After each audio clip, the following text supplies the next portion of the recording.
বন্ধুরা, এই দেখো আমি ওল তুলে নিয়ে আসছি। ভাদ্র মাসে ওল খেতে হয়, খেতে খুব স্বাদ। ওলটা কেটে নিচ্ছি।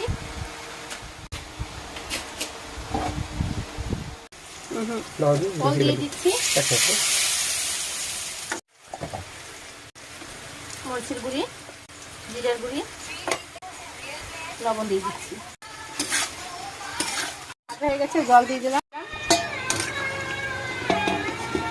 এই পাশে মাছ ভাজা হচ্ছে, সুরমাই মাছ ভাজা, আর এই পাশে ওল দিয়ে মাছের তরকারি হচ্ছে। তরকারি হয়ে গেছে, ভাজা মশলা দিয়ে নামিয়ে নেব।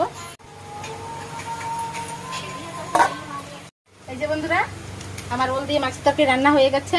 আর এইখানে হচ্ছে সুরমাই মাছ ভাজা, এটা দিয়ে আমরা এখন গরম গরম খাবো। তরকারিটা গরম, মাছটাও গরম।